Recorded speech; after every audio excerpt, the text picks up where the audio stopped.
Terry బ్రోవెట్ school teacher గా పనిచేసేవారు. తన యంగ్ ఏజ్ లో బాస్కెట్బాల్ ప్లేయర్ గా కూడా ఆడేది. దానితో వీళ్ళిద్దరు మనుషులు కలిసి 1996లో వివాహం చేసుకున్నారు. ఇది ఇలా ఉండగా జిమ్ క్యావిజెల్ కు సినిమాలలో లీడ్ యాక్టర్ గా అవకాశం రాకపోవడంతో ఉండడానికి డబ్బులు సరిపోక రెస్టారెంట్ లో వెయిటర్ గా కూడా పనిచేసేవాడు. ఇలా అతను ఒక దశలో సినిమాలను కూడా వదిలేయాలి అని అనుకున్నాడు.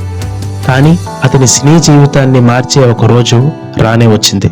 1998లో ద థిన్ రెడ్ లైన్ అనే సినిమాకు మెయిన్ లీడ్ గా ఎంపికయ్యాడు. ఈ పాత్ర జిమ్ క్యావిజెల్ కు జీవితాన్ని ఇచ్చింది. సినిమా క్రిటిక్స్ అతన్ని గుర్తించారు. ఇండస్ట్రీ అతన్ని గౌరవంగా చూడడం మొదలుపెట్టింది. సీరియస్ అండ్ ఇంటెన్స్ యాక్టర్ గా అతనికి అన్ని వైపులా పేరు వచ్చింది. ఇక దానితో వెనక్కి చూడాల్సిన అవసరమే రాలేదు. 1999లో రైడ్ విత్ ద డెవిల్, 2002లో ఫ్రీక్వెన్సీ, 2001లో ఏంజల్ ఐస్, 2002లో the count of Monte Cristo ఇలా పెద్ద పెద్ద సినిమాలలో మెయిన్ లీడ్ గా చేసేవాడు.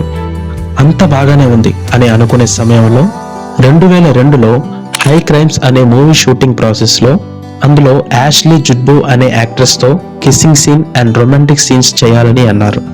అందుకు జిమ్ క్యావిజెల్ దానికి స్పష్టంగా తిరస్కరించేశాడు. ఎందుకంటే అది తన క్యాథలిక్ నమ్మకానికి విరుద్ధమని, నా భార్యతో తప్ప వేరొక మహిళతో ఇలాంటి దృశ్యాలు నటించను అని ఖరాఖండిగా చెప్పేశాడు. ఈ మాట తర్వాత అతని క్యారెక్టర్ కి నిజాయితీ వచ్చింది.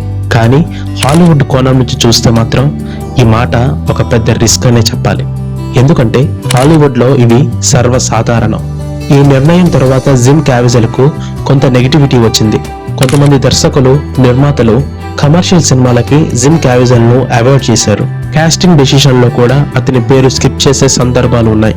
అందుకే జిమ్ క్యావిజెల్ ఒక ఇంటర్వ్యూలో ఇలా చెప్తాడు.